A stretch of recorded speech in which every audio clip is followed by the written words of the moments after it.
Hola, ¿qué tal? Espero que estés muy bien, que Dios te bendiga. Gracias por permitirme estudiar contigo una vez más la palabra de Dios. La lección, el folleto de escuela sabática de esta semana es la lección número 10. El título es Arrepentimiento y perdón. Una vez que conocemos el mensaje de salvación, entendemos los propósitos de Dios para nuestra vida, viene el arrepentimiento y así también Dios nos perdona.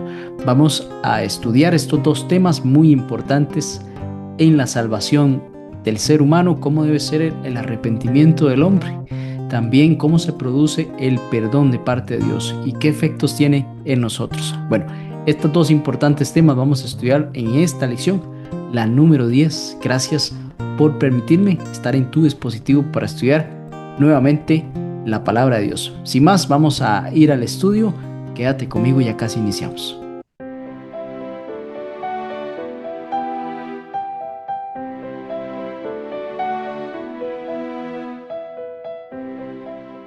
Bien, gracias por continuar. Iniciemos como siempre con una oración. Te damos muchas gracias, Señor, porque hoy podemos buscarte nuevamente en el estudio de tu palabra. Queremos el discernimiento del Santo Espíritu para así entender cada detalle que tienes para nosotros. Queremos conocer acerca del arrepentimiento, del perdón que tienes para nosotros. Lo pedimos en el nombre de Jesús. Amén. Muy bien, el texto a memorizar es un texto que está en la primera epístola del apóstol Juan, en el capítulo 1 y versículo 9. Dice: si confesamos nuestros pecados, Dios es fiel y justo para perdonar nuestros pecados y limpiarnos de todo mal. Note qué importante es la confesión del pecado, porque a partir de allí se muestra la fidelidad de Dios, ya que dice que es justo para perdonar nuestros pecados y también limpiarnos de todo mal. Aquí está ese proceso de arrepentimiento y también de perdón que Dios nos ofrece. Recordamos la historia de Moisés cuando él permaneció por muchos días en el monte Sinaí, en comunión con Dios. Ahí recordamos que el Señor le dio las leyes que debían de ser dadas también al pueblo. Sin embargo, el pueblo comenzó a impacientarse porque no veía regresar a Moisés y pues habían retumbos y truenos allá en el monte arriba. Así que muchos concluyeron que Moisés había muerto. Ya Moisés no va a regresar. Tuvo que haber muerto allá en el monte arriba, en la presencia de Dios. Bueno, la fe fue reemplazada por la duda y aparte de eso por la incertidumbre. Y eso es un problema cuando la fe es reemplazada por la duda, lejos de seguir firmes, creyendo, soportando, esperando. Bueno, ya entra la duda y la incertidumbre, pues va a reemplazar nuestra fe. A pesar de que anteriormente habían hecho un pacto, antes de que Moisés subiese, habían hecho un pacto, se realizó ese pacto con Dios, los israelitas pidieron un Dios visible, era parte de lo que ellos querían experimentar. Y bueno, Moisés, siendo su líder, siendo su guía, subió al monte y ahí pues tuvo un encuentro con Dios. En ese dudar, en esa impaciencia que tenían los israelitas, Aarón cedió ante la presión popular, ahí todas las personas que empezaron entonces ahora a querer fabricarse un Dios. ¿Y sabe qué hicieron? Bueno, quizás usted conoce esta parte, dice que ellos fabricaron un becerro de oro. Hasta le llamaban Jehová a ese becerro, piense usted. El pueblo prefirió entonces confiar en lo que podía ver, es decir, reemplazar la fe por ese Dios que se escuchaba, que se entendía que los había sacado, que había mostrado milagros. Bueno, ellos querían ahora una figura allí y entonces comenzaron definitivamente a dejar de confiar en Dios, dejaron de ver las promesas divinas, lo que Dios les había dicho. El relato quizá usted lo conoce.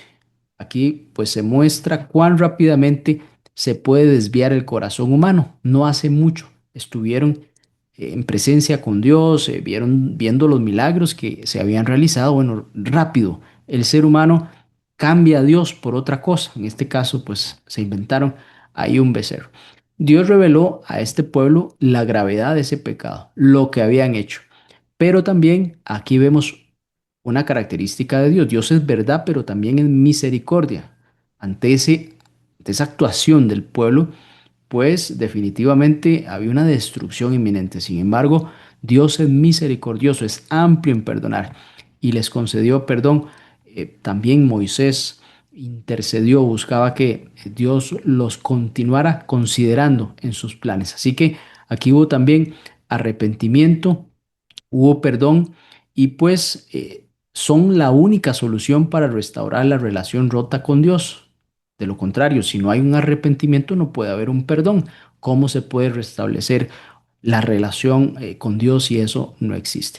Así que el plan de salvación que Dios tiene para usted y para mí nos garantiza que si nos arrepentimos, podemos recibir el perdón completo. Entonces, vea qué importante. Para recibir el perdón completo tiene que haber un arrepentimiento y un arrepentimiento genuino, reflexivo, usando la razón, entendiendo la situación y por qué yo pido perdón a Dios. Entonces, la espera puede convertirse en una prueba de fe. Aquí el pueblo estaba esperando y definitivamente debían demostrarse firmes a esperar que Moisés bajara, pero bueno, sucedió lo contrario. Cuando Dios parece guardar silencio en ese espacio de tiempo, la tentación es buscar soluciones humanas. Sin embargo, vemos que en esta historia, la historia del becerro de oro, nos recuerda que la seguridad no está en lo visible, sino en confiar en Dios, aunque no entendamos sus tiempos. Muchas de sus acciones se van a materializar en algún momento, pero claramente la fe es esa certeza de lo que se espera, la convicción de lo que no se ve.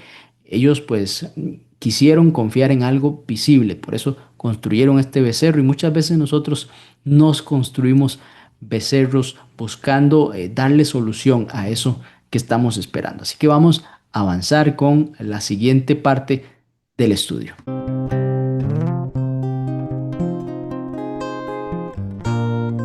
La prisa de la vida o los afanes del día a día. ¿Se encuentra usted muchas veces afanado en su casa, pues haciendo las tareas diarias?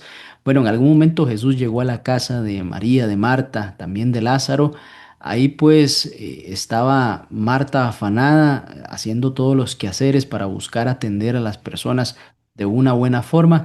Se molesta porque María, su hermana, no le ayuda. Está ahí sentada a la par de Jesús, escuchando y hace hasta algún reclamo para que Jesús le diga a María que le vaya a ayudar, pero hay una respuesta de Jesús muy interesante acá. Le dice, Marta, Marta, ponme atención, estás preocupada y turbada por muchas cosas, pero una sola cosa es necesaria. Y aquí viene, María eligió la buena parte. Así que es bueno que ella esté aquí escuchando, no perdiéndose de esta parte tan importante. Estás ocupada, Marta, es mejor que vengas. Y aquí dice, esta parte que está recibiendo María no le será quitada.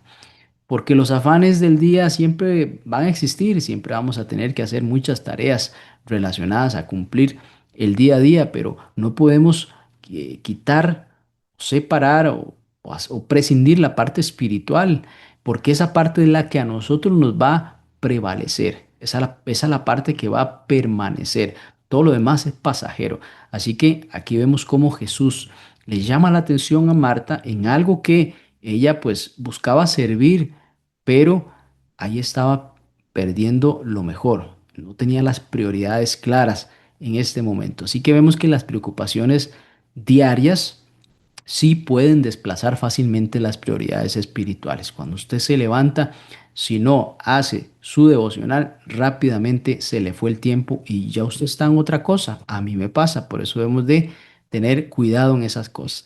Es posible amar a Dios porque claramente aquí Marta no era que no quería a Jesús, era pues eran amigos, eran personas cercanas, pero sin embargo vemos que las responsabilidades le estaban absorbiendo el tiempo que debía ser dedicado a Jesús. Aquí Marta buscaba servir en el entorno donde estaba Cristo, pero esa prioridad estaba desfasada. Ella tenía que estar primero ahí escuchando la palabra y después venía lo otro que era básicamente atender lo demás. Marta representa a quienes pues estamos tan ocupados sirviendo que olvidamos cultivar la comunión. Y sabe que eso nos puede pasar muchas veces a los líderes.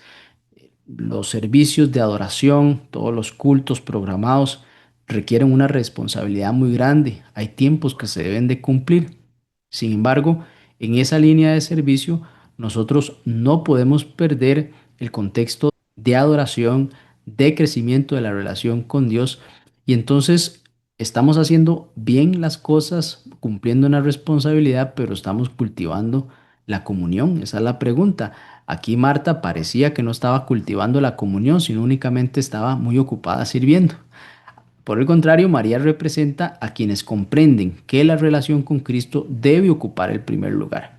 Cuando yo voy en una línea de servicio, en cualquier ámbito, pues de mi experiencia cristiana, sea en la iglesia, sea en algún encuentro, sea también en un servicio a la comunidad, yo debo de entender que mi relación con Cristo en ese entorno es el primer lugar. Ya después, lo demás, pues se va dando. Lo urgente frecuentemente desplaza lo importante. Cuando para mí todo es urgente, entonces puedo perder lo que realmente es importante y no podría entonces estar sacando el mejor provecho. Porque la verdadera adoración requiere tiempo intencional con Dios. Si yo no estoy en este proceso de servicio, dedicando tiempo intencional a la adoración, entonces lo único que estoy haciendo es ocupando el tiempo. En beneficio, sí, pero la relación ahí no se puede perder. Muchas veces justificamos nuestras acciones porque parecen necesarias. Y sí, ahí Marta estaba ocupada y al final alguien tenía que servir a las personas en su momento. Y ese no es el punto de discusión en sí, porque eso se puede realizar, sea que después todos iban a ayudar, sea que pues se comió un poquito más tarde, no habría problema, no puede ser ese el centro del tema. El centro del tema tiene que ser Cristo, ¿cierto? Debemos entonces identificar aquello que debilita o podría estar obstaculizando nuestra relación con Dios. Yo, por ejemplo, cuando tengo que servir, tengo que considerar muchas cosas, mi familia, yo tengo que servir y en ese proceso de adoración que mi familia esté incluida, porque si no, estaría dejando parte importante de mis deberes también. Entonces, aquí debemos de saber identificar muy bien las cosas. Aún así, dentro de la iglesia, cuando servimos, debemos ser muy prudentes para que todo sea conforme a lo que Jesús quiere para nosotros. Cuando nosotros sentimos el dolor del pecado, por ejemplo, ahí que se produce una separación, pero vemos que Cristo se acerca a nosotros. Entonces, aquí Marta podría estar muy ocupada, Marta podría tener algunos problemas personales, lo que importaba era acercarse a Cristo para que esa relación entonces se estreche siempre. Bueno, la salvación no depende de nuestra justicia, usted y yo sabemos eso. De pronto, todas esas obras que estaba haciendo Marta por ahí pues podría para nosotros representar salvación por obras, porque hacemos, y eso lo estamos contando como la salvación. Y no, debemos de recordar que no depende de nuestra justicia, de nuestras obras, sino de la justicia de Cristo. Somos salvos por la fe de Jesús, ¿verdad? Entonces, aquí está este temita también un poquito añadido en el cual debemos de cuidar que, pues, en nuestro afán de hacer, estamos perdiendo lo más importante que es la salvación en Jesús. Y en esa misma línea, pues de no buscar nosotros algún tipo de salvación por obras, recordemos que en Zacarías capítulo 3 versículo 4 dice, mira que he quitado de ti tu pecado y te he hecho vestir de ropas de galas. Eso es la justicia de Cristo, básicamente, la que nosotros debemos de buscar constantemente, porque es la que nos puede salvar y mostrarnos así ante el Padre. En Isaías 61:10 dice, en gran manera me gozaré en Jehová, porque me vistió con vestiduras de salvación, me rodeó de manto de justicia. El enemigo no siempre nos aparta de Dios mediante grandes pecados o situaciones ahí muy alarmantes, sino muchas veces utiliza pues ese exceso de actividades para enfriar nuestra comunión. Vivimos en una sociedad muy agitada, definitivamente es mucho más agitada que años atrás. Yo lo percibo así, yo veo un afán en todo y en muchas cosas nos vemos involucrados. También pues está en la misma iglesia buscando organizar todo de una mejor forma. Hay muchas reuniones y de pronto pues podemos perder algún tipo de enfoque. Tenemos que tener cuidado en eso. Cada día debemos de escoger nuevamente la buena parte, así como María entendió que ocupaba esa buena parte, que es sentarnos a los pies de Jesús.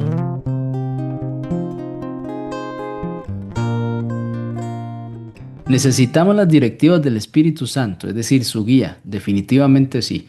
Por eso en Juan capítulo 16, versículo 8, hay una promesa que hizo Jesús donde dice, y cuando Él venga, el Espíritu Santo, convencerá al mundo de pecado, de justicia y de juicio.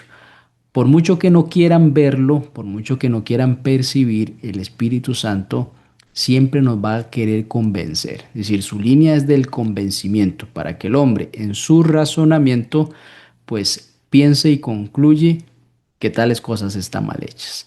El ser humano tiende siempre a justificar sus errores en lugar de reconocerlos. Cuando nos equivocamos, en lugar de decir, bueno, me equivoqué, lo hice mal, buscamos ocultar eso, maquillarlo, presentarlo de otra manera, excepto de la manera que es. Es fácil sentir remordimiento y luego buscar excusas para nuestra conducta. Inclusive podemos decir, ay, sí, yo hice eso, pero fue por tal y tal circunstancia. Es decir, como que sí, pero a la vez no, ¿cierto?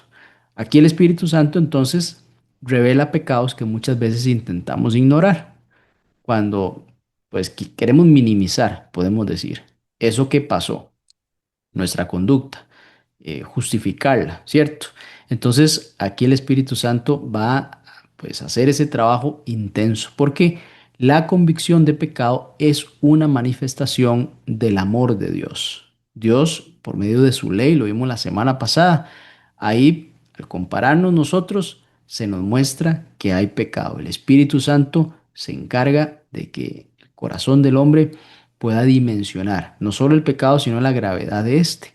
El Espíritu Santo trabaja para restaurar nuestra relación con Cristo. Es el enviado de parte del cielo después de que Cristo ascendió para que ese trabajo se pueda realizar. Es decir, hay toda una encomienda, hay todo un trabajo que el Espíritu Santo hace para que la relación del hombre se restaure con Dios. El Espíritu Santo entonces trabaja en esa línea de restauración. Dios desea que permanezcamos unidos a la vid verdadera. La vid es Cristo. ¿Recuerda usted aquella presentación de Cristo acerca de la vid? Que Él era la vid y nosotros los pámpanos. Bueno, debemos de permanecer unidos a esa vid para entonces producir fruto. Las uvas es justamente lo que produce los pámpanos que están pegados a la vid. El verdadero arrepentimiento sabe que no consiste únicamente en lamentar las consecuencias. Muchas veces se puede asociar arrepentimiento a pues lamentarse de lo que sucedió. Y eso puede ser porque la persona pues la descubrieron, la encarcelaron, tuvo que pagar las costas, todo lo que ahí implicó la consecuencia. Entonces, eh, hay que diferenciar entre arrepentimiento y lamentarse por lo que sucedió. Son dos cosas diferentes. El arrepentimiento, hay un dolor en el corazón y hay una necesidad para que eso no vuelva a ocurrir. Porque lamentarse las consecuencias puede ser que la persona en la siguiente oportunidad, sí, pues lo vuelve a hacer sin ningún problema. O para que no le den un castigo muy grande y pueda salir airoso de eso, pues puede fingir inclusive que lo lamenta, pero no sucedió realmente. Es más que todo para salirse del problema. Cada pecado debemos de entenderlo, que justamente donde llega el arrepentimiento a hacer efecto es que entendamos que entristece el corazón de Dios, si podemos presentarlo así, porque entonces sabemos que el pecado es algo pues muy malo para efectos de la relación con el hombre y Dios. Y así que al ver esa intensidad, esa dimensión del pecado, entonces entendemos y nos arrepentimos. No puede haber crecimiento espiritual mientras se acaricia un pecado conocido. El Espíritu Santo habla con suavidad, pero también con claridad. Así que es muy importante que consideremos siempre la voz del Espíritu Santo en nosotros. Dice Oseas capítulo 6, versículo 1, venid y volvamos a Jehová, porque Él arrebató y nos curará, hirió y nos vendará. Todo este proceso de salvación, si usted lo nota, viene de parte de Dios. Él se acerca, Él pone en nosotros el sentir del arrepentimiento, nos lleva a pedir perdón. Él nos perdona, nos restaura, hace todo por nosotros. Pone en nosotros el querer como el hacer por su buena voluntad. El hombre accede a esa invitación. Es lo que nosotros hacemos y después pues buscamos parecernos a Cristo. Dios nunca revela nuestros pecados para humillarnos, no es la intención de Dios, como así lo hace el acusador de los hermanos. El enemigo de Dios te acusa para destruirte, para que no te levantes nunca más de allí. Por el contrario, Dios revela nuestro pecado, nuestra falta, para restaurarnos, para sanarnos, porque el pecado nos lastima. Cada vez que escuchamos la voz del Espíritu Santo y respondemos a esa voz con humildad, damos un paso más cerca de Cristo.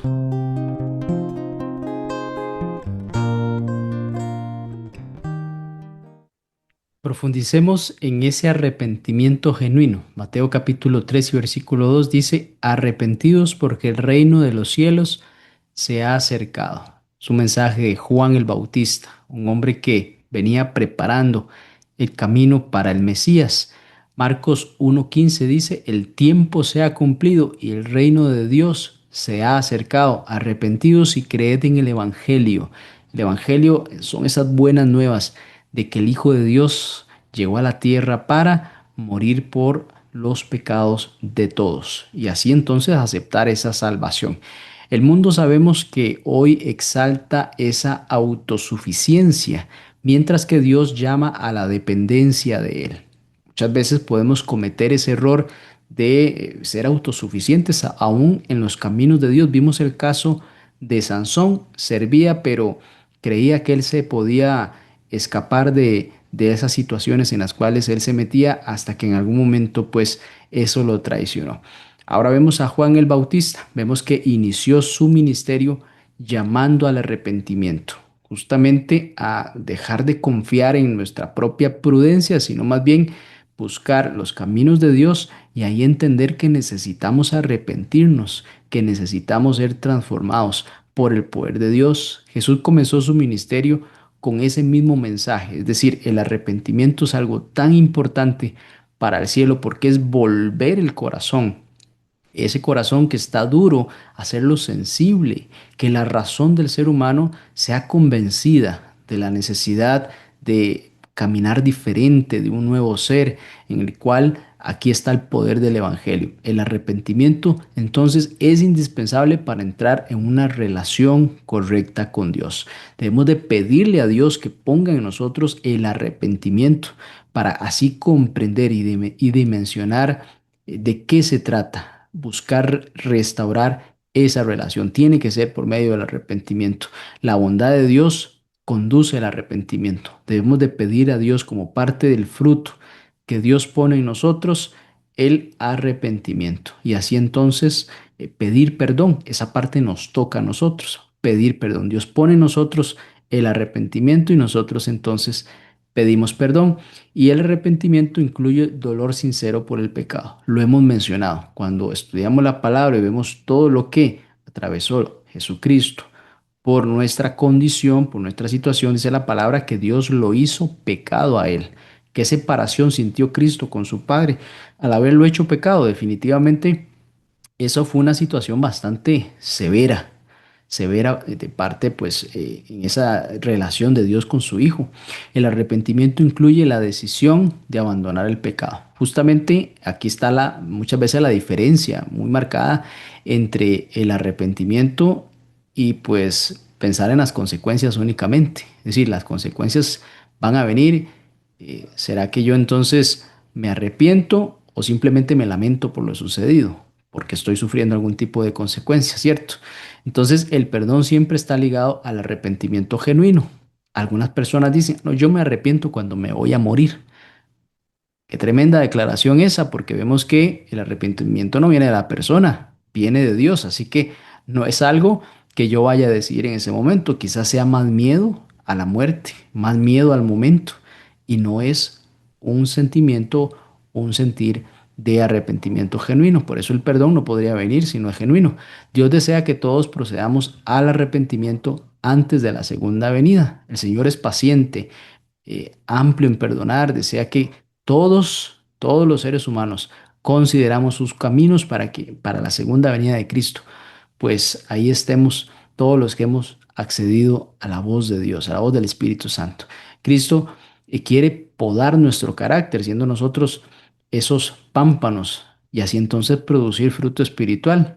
Es muy importante que Dios siempre esté haciendo ese trabajo constante en nosotros. El arrepentimiento verdadero produce entonces una reforma visible en nuestra vida. Quiere decir que el que ya se comportaba de una manera pues tal, ya ahora ese comportamiento no va a estar más presente, va a ser una constante que no se dé, puede que llegue a fallar en algún momento, pero la constante va a ser mantenerse firme, ya debe haber un cambio de vida. Ese arrepentimiento entonces va a producir un fruto, una forma diferente ahora de actuar. Hechos 3:19 nos dice, así que arrepentidos y convertidos para que sean borrados vuestros pecados, para que vengan de la presencia del Señor tiempos de refrigerio. El arrepentimiento no es simplemente mirar hacia atrás con tristeza, ¿cierto? Es mirar hacia adelante ahora con una decisión renovada de caminar con Cristo y permitir que Él transforme nuestra vida, porque ya lo que pasó nosotros no lo podemos cambiar. Ahora sí podemos perfilarnos hacia el futuro bajo esta promesa de ser transformados de día con día, de gloria en gloria, teniendo un razonamiento siempre en consecuencia de lo que Dios pide para nosotros en su palabra.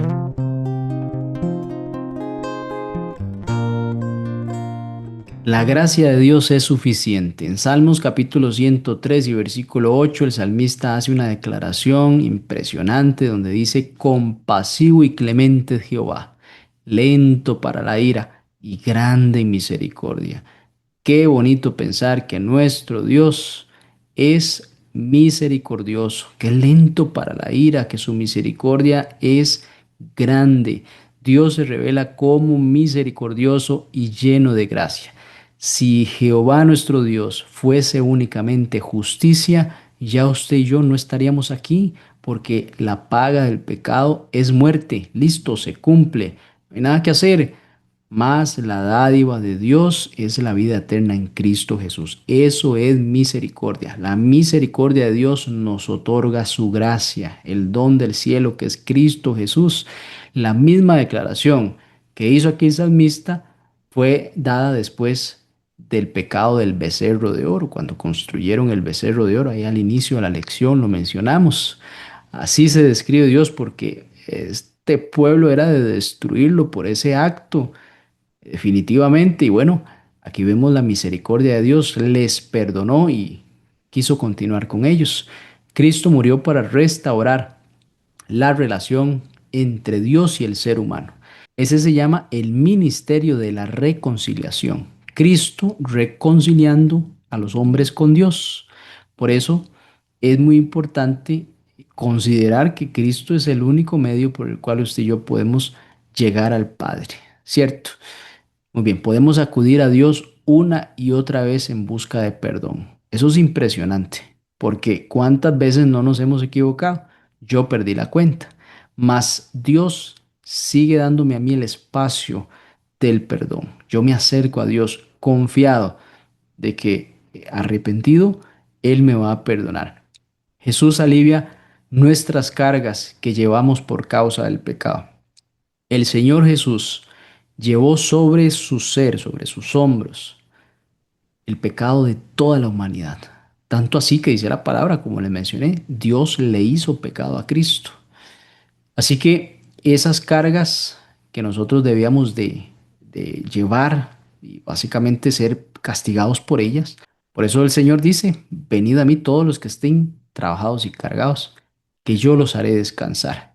Debemos de quitar nuestra carga y entregársela a Cristo. El buen pastor busca a las ovejas. ¿Recuerda usted esta parábola? Antes de que ellas lo busquen a él. Cuando una ovejita se pierde, la ovejita en algún momento determina que está perdida, no escucha a las otras ovejas, sabe que no está el rebaño, se percibe en un lugar pues montañoso, oscuro, percibe el peligro, siente el acecho y aquí vemos que El pastor va al rescate de la ovejita. La ovejita no sabe cómo regresar, está perdida, no solo perdida, está lastimada, básicamente está entregada a la muerte. Pero vemos aquí cómo el pastor se acerca y la levanta, no le dice que por qué se fue o le reclama, sino simplemente la levanta, la abraza y se la lleva. Cristo está llamando constantemente a la puerta del corazón, es equivalente a esto. Cristo está llamando a la puerta. A todas esas ovejitas que se fueron y se perdieron, o como aquella moneda perdida que se perdió en la casa y ni sabía que estaba perdida. Y ahí pues hubo gran gozo cuando se encuentra esa monedita también. Qué importante aquí las reflexiones de la palabra de Dios. La cruz es el lugar donde nuestras cargas son cambiadas por su justicia. La cruz es un elemento, bueno, que allá en Roma era de vergüenza, era de maldición, pero en Cristo ese madero se convirtió en esperanza, ¿verdad? Ese símbolo es de esperanza. Ningún pecado es más grande que la gracia de Dios. Donde abundó el pecado, ¿qué dice la palabra? Sobreabundó la gracia. No puede haber nada más grande que la gracia de Dios. El pecado queda ahí abajo porque la gracia en Cristo Jesús cubre, nos perdona, ¿cierto? Romanos 6:23 dice, porque la paga del pecado es muerte, mas la dádiva de Dios es vida eterna en Cristo Jesús, Señor nuestro. Qué impresionante.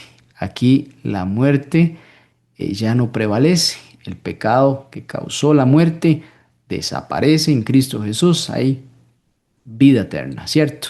Pero donde abundó el pecado, sobreabundó la gracia. Ya mencionamos este texto, está en Romanos 5:20. Y el 5:8 del libro de Romanos dice, mas Dios muestra su amor para con nosotros en que, siendo aún pecadores, Cristo murió por nosotros. Este es el mensaje del Evangelio. Esto es lo que nos da a nosotros esperanza. Esto es que siendo polvo, Dios se acuerda de nosotros y nos restaura, nos pone sobre suelo firme, ¿verdad que sí? Hay que tener ese agradecimiento, esa reflexión, porque la gracia de Dios es suficiente para cubrir el peor pecado.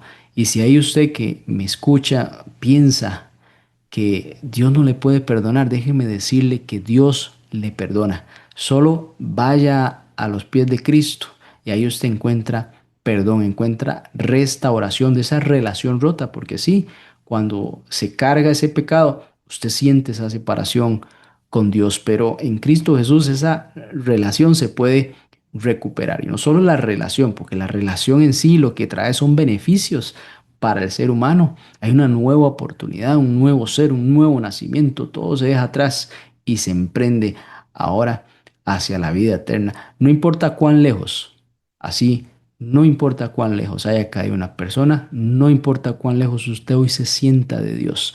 La cruz siempre es el camino de regreso. ¿A dónde? A los brazos del Padre.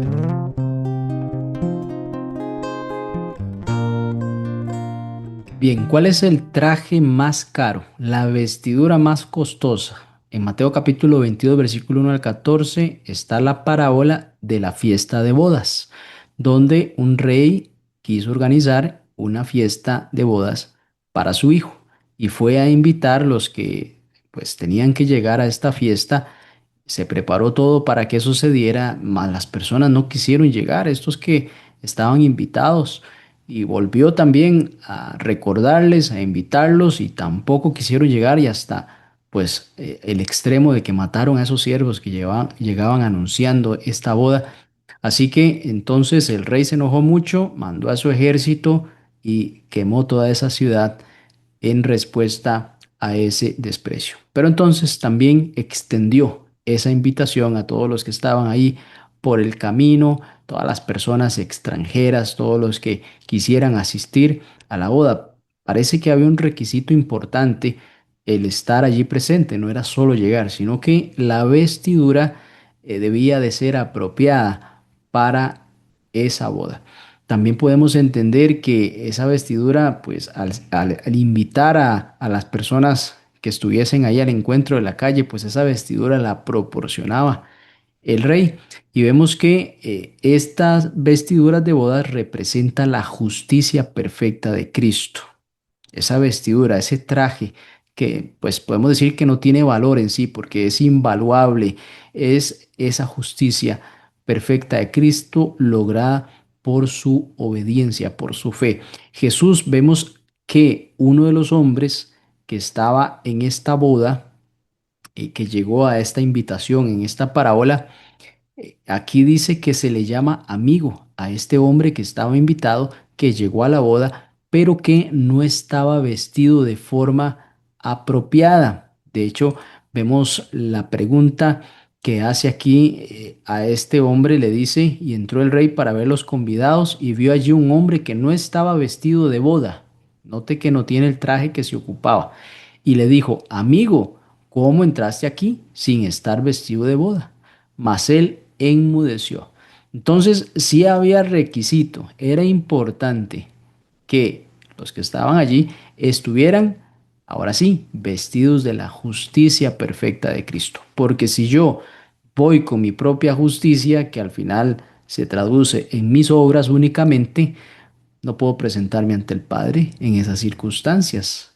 Voy a ser rechazado. Necesito llegar vestido con la justicia de Cristo, con el traje apropiado.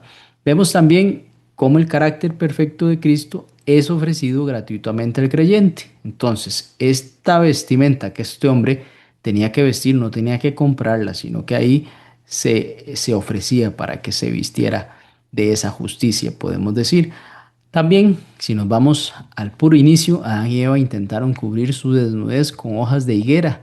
Fue la forma en que ellos pensaron que debían de solucionar ese problema. Básicamente era una acción propia de ellos, pero ¿qué cubrían? Realmente no cubrían su pecado.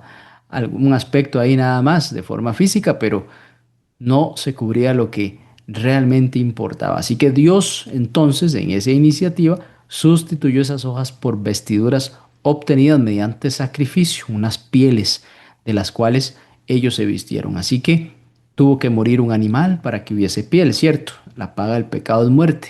Hubo un sustituto. Ahí está la gracia, ¿cierto?